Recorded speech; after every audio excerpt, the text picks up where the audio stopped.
இந்த வீடியோல நம்ம ஒரு ஜாலியான அனிமேஷன் பண்ண போறாங்க. முன்னாடி நம்ம பண்ண மாரி, நம்மளுடைய மவுஸ ஃபாலோ பண்ற மாரி இல்ல.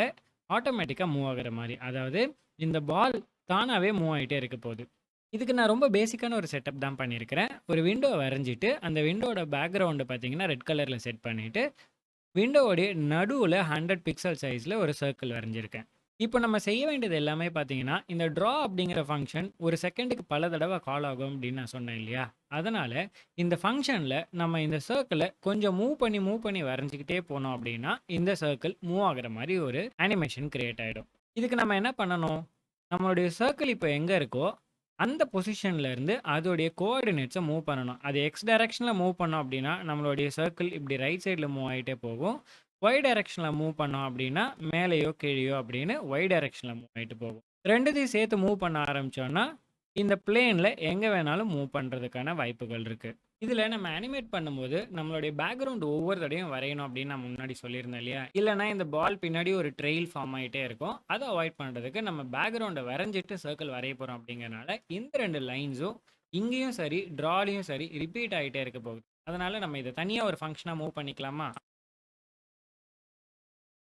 இப்போ நான் டிரா பால் அப்படிங்கிற ஒரு ஃபங்ஷனை உருவாக்கிட்டேன். இதுக்கு எக்ஸ், ஒய் அப்படிங்கிற கோஆர்டினேட்ஸை இன்புட்டா குடுக்குறேன். ஏன்னா, என்னுடைய சர்க்கிளோடைய கோஆர்டினேட்ஸ் மட்டும் தான் மாறப்போகுதே தவிர, வேற எதுவுமே மாறப்போறதில்ல. நம்ம தடவ பால வரையும்போது, அது நம்மளோட விண்டோட நடுவுல தானே வரைய போறோம். அப்போ செட்டப்ல இத கால் பண்ணும்போது, நம்மளோட விண்டோவோடைய நடுவுல இருக்கிற எக்ஸ், ஒய் கோஆர்டினேட்ஸ பாஸ் பண்ணணும். அதுக்கு விண்டோ சைஸ் பை 2 தானே பாஸ் பண்ணணும். அத பண்ணிறலாம். அவ்வளோதான். இப்ப நம்மளுடைய புரோகிராம ரன் பண்ணா, நம்மளுடைய விண்டோவோட சென்டர்ல பால் வரணும். ஆனா, முதல்ல புரோகிராம் ரன் ஆகுதா அப்படிங்கிறத செக் பண்ணலாமா? ரன் ஆகாது. ஏன்னா, இங்க பார்த்தீங்கன்னா, நம்ம ஒரு ஃபங்ஷனோட ஹெட்டர மட்டும் எழுதிட்டு, ஃபங்ஷனோட பாடி எதுவுமே எழுதல. அடடா! பாடிய நான் கண்டிப்பா எழுதணுமா? அப்படின்னு நீங்க கேட்டீங்கன்னா, ஆமாங்க. அட சி மாதிரி லாங்குவேஜஸ்ல வேணும்னா நான் இந்த மாரி எம்ப்டியா கூட பிரேசஸ் மட்டும் போட்டுட்டு விட்டுறலாமே! அந்த மாரி பைத்தான்ல பண்ண முடியாதா? அப்படின்னு நீங்க கேட்டீங்கன்னா, கண்டிப்பா பண்ணலாம். அதுக்கு தான் இந்த பாஸ் அப்படிங்கிற கீவேர்ட் இருக்கு. ஒரு ஃபங்ஷனோ சரி, இல்ல ஏதோ ஒரு பிளாக் ஆரம்பிக்கிறோம். அதோடைய கன்டினியூவேஷனுக்கு நம்ம இந்த மாரி கோலன் வச்சுட்டோம் அப்படின்னா, இப்போதைக்கு நான் இந்த பாடிய ஃபில் பண்ண விருப்பம் இல்ல. பின்னாடி பண்ணிக்கணும் அப்படின்னு நெனைக்கிறேன். ஆனா சின்டாக்ஸ் படி நான் எதையாவது போட்டே ஆகணும் அப்படிங்கிற சிச்சுவேஷன்ல இருக்கிறோம் அப்படின்னா, அந்த நேரத்துல நம்ம இந்த பாஸ் அப்படிங்கிற கீவேர்ட போடலாம். இத போடுறதுனால, இது எம்ப்டியா முடிஞ்சிருச்சு அப்படிங்கிறத நம்ம கம்பைலருக்கு சொல்றோம். இப்போ நம்மளோட புரோகிராம நம்ம ரன் பண்ணி பார்த்தோம் அப்படின்னா, முன்னாடி நம்ம புரோகிராம் என்ன பண்ணுச்சோ, அதே தான் இப்ப பண்ணுது. ஆனா, இப்ப கொஞ்சம் பெட்டரா ஆர்கனைஸ் பண்ணியிருக்கோம். அடுத்ததா நம்ம என்ன பண்ணணும்? நம்மளுடைய ட்ரா அப்படிங்கிற ஃபங்ஷன்ல சர்க்கிள் இப்போதைக்கு எங்க இருக்கோ, அந்த பொசிஷன்ல இருந்து இத ரைட் சைட்ல மூவ் பண்ணலாம். என்னோட பிளான் என்ன அப்படின்னா, இந்த பால இப்படி ஹாரிசான்டல் டைரக்ஷன்ல லெஃப்ட் டூ ரைட் மூவ் பண்ண வைக்கணும் அப்படின்னு ஆசைப்படுறேன். அப்போ நான் எக்ஸ் கோஆர்டினேட்ட ஜஸ்ட் 1, 1, 1ன்னு ஆட் பண்ணிக்கிட்டே போயிட்டு இருந்தேன் அப்படின்னா, நம்மளுடைய பாலும் அனிமேட் ஆகுற மாரி இருக்கும் இல்லையா? அப்போ என்னுடைய பாலோடைய கரண்ட் பொசிஷன் என்ன அப்படிங்கிறத நான் கண்டுபிடிக்கணும். இதுக்கு நம்ம 2 வேரியபிள்ஸ் யூஸ் பண்ணிக்கலாம். ஏன்னா, அந்த பொசிஷன நம்ம மாத்திக்கிட்டே இருக்க போறோம் இல்லையா? ஆக்சுவலி பார்த்தா நம்ம இன்னும் எக்ஸ் கோஆர்டினேட்ட மட்டும் தான் மாத்தப் போறோம். பட் பின்னாடி நம்ம எல்லா டைரக்ஷன்லயும் மூவ் பண்ண வைக்க போறோம். அதனால எக்ஸ்ட்ரா ஒரு வேரியபிள் தானே, ஒய்யையும் ட்ராக் பண்ணிறலாமே. எப்படி நம்ம எக்ஸையும் ஒய்யும் ட்ராக் பண்ணலாம் அப்படின்னு பார்த்தீங்கன்னா, முன்னாடி நம்ம எங்க வரைஞ்சோமோ, அந்த பொசிஷன் தான் நமக்கு தேவை. ஏன்னா, அந்த பொசிஷன் கூட நம்ம ஒரு வேல்யூ ஆட் பண்ணா நமக்கு புது பொசிஷன் கிடைச்சிற போது. எப்போலாம் நம்ம அத நம்ம புரோகிராம்ல பண்றோம்? எப்போலாம் நம்ம ட்ரா பால் கால் பண்றோமோ, அப்பலாம் நம்மளுடைய பால் வரையப்படுது இல்லையா? அப்போ ட்ரா பால் கால் பண்ணும்போது, அங்க எக்ஸ், ஒய் கோஆர்டினேட்ஸ் என்ன வரப்போதோ, அதுதான் நம்மளுடைய பாலோடைய கடைசி நோன் லொகேஷன். அப்போ இந்த ஃபங்ஷன்ல எக்ஸ், ஒய் என்ன வருதோ, இத நம்ம ட்ராக் பண்ணாலே நம்ம பாலோடைய கடைசி பொசிஷன் நமக்கு தெரிஞ்சிரும் இல்லையா? இது ப்ரீவியஸ் பொசிஷன்ஸ் அப்படிங்கிறனால, இதுக்கு இப்போதைக்கு ஷார்ட்டா பிஎக்ஸ், பிஒய்ன்னு பேர் வைக்கலாம். இப்ப பார்த்தீங்கன்னா, நான் பிஎக்ஸ் அப்படின்னு ப்ரீவியஸ் பொசிஷன் ஆஃப் எக்ஸையும், பிஒய்ன்னு ப்ரீவியஸ் பொசிஷன் ஆஃப் ஒய்யையும் 2 வேரியபிள்ஸ்ல ஸ்டோர் பண்ணிட்டேன். இந்த மாரி மல்டிபிள் அசைன்மென்ட்ஸ் பண்ணும்போது, இந்த மாரி தனித்தனி லைன்ஸ்லயும் பண்ணலாம். இல்லன்னா பைத்தான்ல பார்த்தீங்கன்னா, இன்னும் ஒரு சிம்பிள் வழி கூட இருக்கு. அது ரொம்ப ரீடபிள் கிடையாது. பட் நீங்க வேணும்னா அத ஃபாலோ பண்ணலாம். இப்படி பண்றதுக்கு பதிலா, இந்த மாரி கூட அசைன் பண்ணலாம். அதாவது அசைன்மென்ட் ஆப்பரேட்டரோடைய லெஃப்ட் சைடுல எத்தன வேரியபிள்ஸ்க்கு அசைன் பண்ணணுமோ, அத எல்லாத்தையும் லிஸ்ட் பண்ணிட்டு, அசைன்மென்ட் ஆப்பரேட்டரோட ரைட் சைடுல அது எல்லாத்துக்கும் என்னென்ன வேல்யூஸ் அசைன் பண்ணணுமோ, அது அதே ஆர்டர்ல குடுக்கணும். இங்க X and Y first and செகண்டா இருக்கிறதுனால, அதே ஆர்டர்ல இங்க எக்ஸ் அண்ட் ஒய்ய ஃபர்ஸ்ட் அண்ட் செகண்டா நான் குடுத்துருக்கிறேன். இதுல எது பண்ணாலும் கரெக்ட் தான். நான் ஆனா இந்த மெத்தட ஃபாலோ பண்ண போறேன். ஏன்னா, அது கோட இன்னும் ரீடபிளாவே வச்சிருக்கோம். சரி, நம்மளுடைய பாலோடைய கரண்ட் பொசிஷன் எக்ஸ் அண்ட் ஒய்ய ப்ரீவியஸ் பொசிஷன்ஸை இப்போதைக்கு ஸ்டோர் பண்ணிட்டோம். அப்போது நம்ம நெக்ஸ்ட் டைம் பால் வரையும்போது என்ன பண்ணணும், அந்த ப்ரீவியஸ் பொசிஷன் ஆஃப் எக்ஸ் கூட ஏதோ ஒரு வேல்யூ ஆட் பண்ணி புது பொசிஷனை கால்குலேட் பண்ணணும் இல்லையா?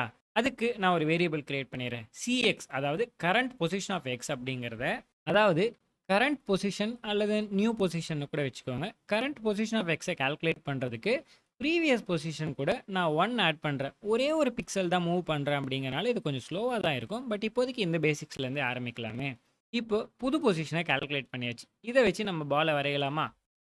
அதுக்கு நான் ட்ரா பால் அப்படிங்கிற ஃபங்க்ஷனை கால் பண்ணிவிட்டு புது பொசிஷனாக சிஎக்ஸ் அப்படிங்கிற வேல்யூவையும் ஒய் பொசிஷனை நான் மாற்ற விரும்பலை அப்படிங்கிறனால அந்த வேல்யூவை பிஒய் அப்படின்னு அப்படியேவும் பாஸ் பண்ண போகிறேன். இப்போ பார்த்தீங்கன்னா நான் எக்ஸ் பொசிஷனை மாற்றிட்டு ஒய் பொசிஷனை ப்ரீவியஸ் வேல்யூவை அப்படியே வச்சுட்டேன்.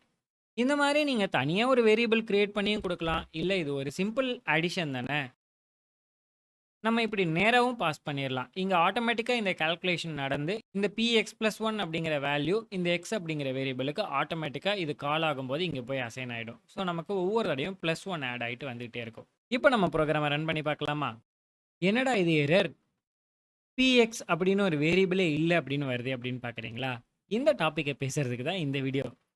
இதில் நம்ம வேரியபிள் ஸ்கோப்பிங் அப்படின்னா என்ன அப்படிங்கிறத புரிஞ்சுக்க ட்ரை பண்ணலாம். இங்கே பார்த்தீங்கன்னா இந்த ஃபங்க்ஷனுக்குள்ளே நான் பிஎக்ஸ் அப்படின்னும் பிஒய் அப்படின்னும் தனித்தனியாக 2 வேரியபிள்ஸை க்ரியேட் பண்ணியிருக்கிறேன். அதுவும் இல்லாமல் இந்த எக்ஸ்ஒய் அப்படிங்கிற வேரியபிள்ஸையும் இந்த ஃபங்க்ஷனோடைய பேராமீட்டர்ஸாக கொடுத்துருக்குறேன். இந்த பேராமீட்டர்ஸ்க்கும் இங்கே இருக்கிற வேரியபிள்ஸ்க்கும் பெருசாக எந்த வித்தியாசமும் இல்லை. இது எல்லாமே பார்த்தீங்கன்னா இந்த ஃபங்க்ஷனுக்குள்ளே தான் உருவாகுது. இதுக்கு வேல்யூஸ் தான் பார்த்தீங்கன்னா இங்கே அசைன் ஆகிறதா இல்லை காலில் அசைன் ஆகிறதா அப்படிங்கிறதா மாறப்போதே தவிர இந்த வேரியபிள்ஸ் உருவாகிறது எல்லாமே பார்த்தீங்கன்னா இங்கே தான் நடக்குது இல்லையா? இந்த மாதிரி உருவாகிற வேரியபிள்ஸ் எல்லாத்துக்குமே பார்த்தீங்கன்னா ஸ்கோப் அப்படிங்கிறது லோக்கல். ஸ்கோப் அப்படின்னா என்னன்னு பார்த்தீங்கன்னா விசிபிலிட்டி, அதாவது யார் கண்ணுக்கெல்லாம் இது தெரியும் அப்படிங்கிறது தான் ஸ்கோப் அப்படின்னு நம்ம சொல்கிறோம். இப்போது இந்த வேரியபிள்ஸ் எல்லாமே இந்த ஃபங்க்ஷனுக்குள்ளே உருவாகிறனால இந்த ஃபங்க்ஷனுக்கு மட்டும்தான் இந்த வேரியபிள்ஸ் எல்லாம் தெரியும். இந்த ஃபங்க்ஷனுக்கோ இல்லை இந்த ஃபங்க்ஷனுக்கோ தெரியாது. அதனால தான் இந்த பிஎக்ஸ் பிஒய் அப்படிங்கிற வேரியபிள்ஸை நம்ம இப்படி ஆக்சஸ் பண்ண ட்ரை பண்ணும்போது ட்ரா அப்படிங்கிற ஃபங்க்ஷனுக்கு இதை பற்றியெல்லாம் எதுவுமே தெரியல. அப்போது பல ஃபங்க்ஷன்ஸ்க்கு தெரிகிற மாதிரி எப்படி தான் நம்ம வேரியபிள் கிரியேட் பண்ணுறது அப்படின்னு யோசிச்சிங்கன்னா அதுக்கு தான் குளோபல் வேரியபிள்ஸ். குளோபல் அப்படின்னா என்ன, உலகளாவிய இல்லை எல்லா இடத்துலையும் இருக்கிற மாதிரின்ற மாதிரியான அர்த்தம் தானே. அந்த மாதிரியான வேரியபிள்ஸை கிரியேட் பண்ணுறதுக்கு அந்த வேரியபிள்ஸ் எல்லாம் நம்ம எல்லா ஃபங்க்ஷனையும் விட்டு வெளியே எழுதணும். இது மேலே தான் எழுதணுமா இல்லை கீழே எழுதணுமா அப்படின்னு கிடையாது. இங்கே இந்த மாதிரி நடுவில் கூட எங்கே வேணால் எழுதலாம். ஆனால் அது அவுட்டென்ட் பண்ணப்பட்டு இந்த ஃபங்க்ஷன்ஸோடைய ஃபர்ஸ்ட் ஸ்டார்டிங் பொசிஷன் எங்கே இருக்கோ அதே லெவலில் எழுதப்படணும். நமக்கு இங்கே பாலோடைய ப்ரீவியஸ் பொசிஷனான பிஎக்ஸ் பிஒய் தான் குளோபலாக வேணும் அப்படிங்கிறனால நான் அதை மட்டும் குளோபலாக க்ரியேட் பண்ணுறேன். அப்படி க்ரியேட் பண்ணும்போது அதுக்கு வேல்யூஸ் அசைன் பண்ணணும் இல்லையா? அதை இந்த மாதிரி px = 0 py = 0 அப்படின்னு தனித்தனியாகவும் எழுதலாம்.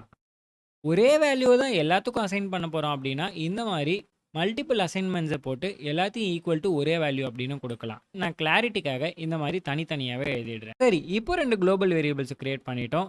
அது இங்கே இருக்கிற எல்லா ஃபங்க்ஷன்ஸோட கண்ணுக்கும் தெரிய போகுது அப்படிங்கிறனால இப்போ நம்ம ப்ரோக்ராமை ரன் பண்ணி பார்க்கலாமா?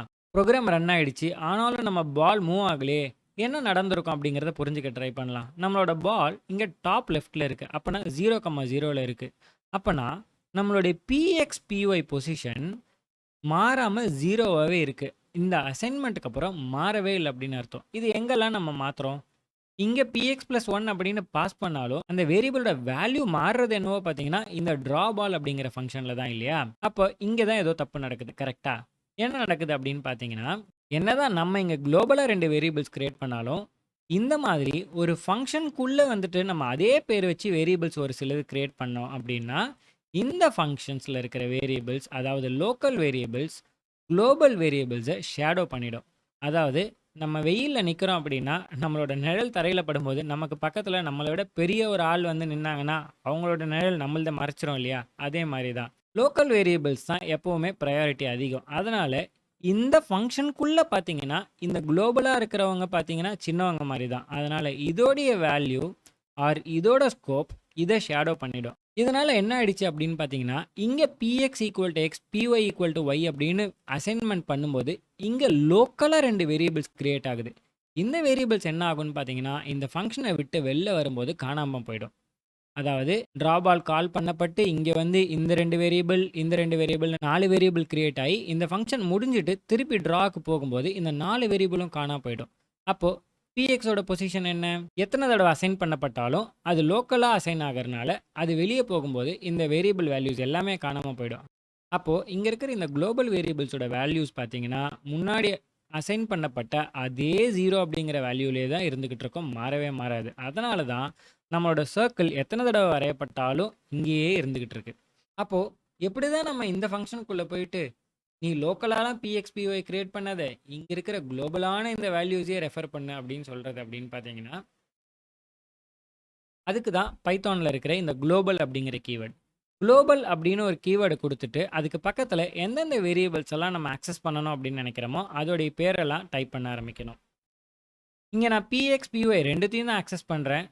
அதனால நான் 2த்தையுமே இப்படி போட்டுறேன். இத நீங்க ஒரே லைன்ல இப்படி போட்டாலும் சரி, இல்ல 2 லைன்ல குளோபல் பிஎக்ஸ், குளோபல் பிஒய்ன்னு தனித்தனியா போட்டாலும் சரி, 2மே ஒண்ணு தான். இப்போ நம்ம புரோகிராம ரன் பண்ணா வொர்க் ஆகுதா அப்படின்னு பார்க்கலாமா?